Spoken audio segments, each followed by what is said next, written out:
آج میری ویڈیو کا عنوان ہے کسی قوم کا مذاق نہ اڑاؤ۔ حضرت ثابت بن قیس رضی اللہ تعالی عنہ کچھ اونچا سنتے تھے، اس لیے جب وہ مجلس شریف میں حاضر ہوتے تو صحابہ انہیں آگے جگہ دے دیا کرتے تھے۔ ایک دن جب وہ دربار رسالت میں آئے تو مجلس پر ہو چکی تھی، لیکن وہ لوگوں کو ہٹاتے ہوئے حضور صلی اللہ علیہ وسلم کے قریب پہنچ گئے، مگر پھر بھی ایک آدمی ان کے اور حضور کے درمیان رہ گیا۔ حضرت ثابت بن قیس اس کو بھی ہٹانے لگے، لیکن وہ شخص اپنی جگہ سے بالکل نہیں ہٹا تو حضرت ثابت بن قیس نے غصے میں بھر کر پوچھا کہ تم کون ہو؟ تو اس شخص نے کہا میں فلاں آدمی ہوں۔ یہ سن کر حضرت ثابت عرب کے لہجے میں کہا کہ اچھا تو فلانی عورت کا لڑکا ہے۔ یہ سن کر اس شخص نے شرمندہ ہو کر سر جھکا لیا اور اس کو بڑی تکلیف ہوئی۔ اس موقع پر مندرجہ ذیل آیت نازل ہوئی اور حضرت ضحاک سے منقول ہے کہ قبیلہ بنی تمیم کے کچھ لوگ بہترین پوشاک پہن کر بصورت وفد بارگاہ نبوی صلی اللہ علیہ وآلہ وسلم میں آئے، اور جب ان لوگوں نے ان کا مذاق اڑانے لگے، اس موقع پر یہ آیت نازل ہوئی اور حضرت انس رضی اللہ تعالی عنہ نے فرمایا کہ حضرت عائشہ نے حضرت ام المومنین بی بی صفیہ کو ایک دن یہودیہ کہہ دیا تھا، جس سے ان کو بہت رنج اور صدمہ ہوا۔ جب آپ صلی اللہ علیہ وسلم کو پتہ چلا تو حضرت بی بی عائشہ پر بہت زیادہ خوفی کا اظہار فرمایا اور حضرت بی بی صفیہ کی دل جوئی کے لیے فرمایا کہ تم ایک نبی حضرت ہارون علیہ السلام کی اولاد میں ہو، اور تمہارے چچاؤں میں بھی ایک نبی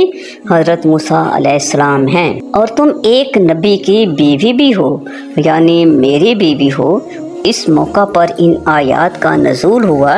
بہرحال ان مذکورہ بالا تینوں شان نزول میں سے کسی کے بارے میں یہ آیت نازل ہوئی جس میں اللہ عز و جل نے کسی قوم کا مذاق اڑانے کی سخت ممانعت فرمائی۔ یا ایھا الذین آمنوا لا یسخر قوم من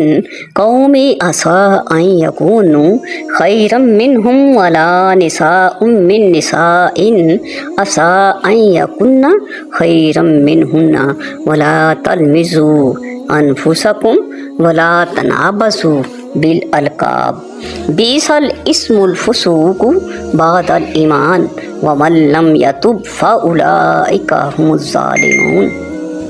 اے ایمان والو، نہ مرد مردوں سے ہنسیں، عجب نہیں کہ وہ ان ہنسنے والوں سے بہتر ہوں، اور نہ عورتیں عورتوں سے دور نہیں کہ وہ ان ہنسنے والیوں سے بہتر ہوں، اور آپس میں طعنہ نہ کرو اور ایک دوسرے کے برے نام نہ رکھو۔ کیا ہی برا نام ہے مسلمان ہو کر فاسق کہلانا، اور جو توبہ نہ کرے تو قرآن کریم ان چمکتی ہوئی آیتوں کو بغور پڑھیں اور عبرت حاصل کیجئے کہ اس زمانے میں جو ایک فاسقانہ اور سراسر مجرمانہ رواج نکل پڑا ہے کہ سید اور شیخ اور پٹھان کہلانے والوں کا یہ دستور بن گیا ہے کہ وہ دنیا جولاہا کسائی نائی کہہ کر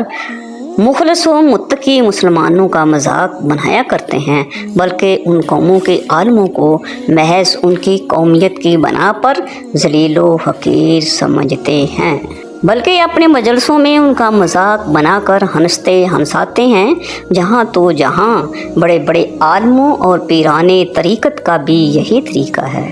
کہ وہ بھی یہی حرکتیں کرتے رہتے ہیں۔ حد ہو گئی کہ جو لوگ برسوں ان قوموں کے عالموں کے سامنے ذانویں تلمذ طے کر کے خود عالم اور شیخ طریقت بنے ہیں، مگر پھر بھی محض قومیت کی بنا پر اپنے استادوں کو حقیر و ذلیل سمجھ کر ان کا تمسخر کرتے رہتے ہیں، اور اپنے نسب و ذات پر فخر کر کے دوسروں کی ذلت اور حقارت کا چرچا کرتے رہتے ہیں۔ للہ بتائیے کہ قرآن مجید کی روشنی میں ایسے لوگ کتنے بڑے مجرم ہیں۔ ملاحظہ فرمائیے کہ قرآن مجید نے مندرجہ ذیل احکام اور وعیدیں بیان فرمائی ہیں۔ کوئی قوم کسی قوم کا مذاق نہ اڑائے۔ ہو سکتا ہے کہ جن کا مذاق اڑا رہے ہیں وہ مذاق اڑانے والوں سے دنیا اور آخرت میں بہتر ہوں۔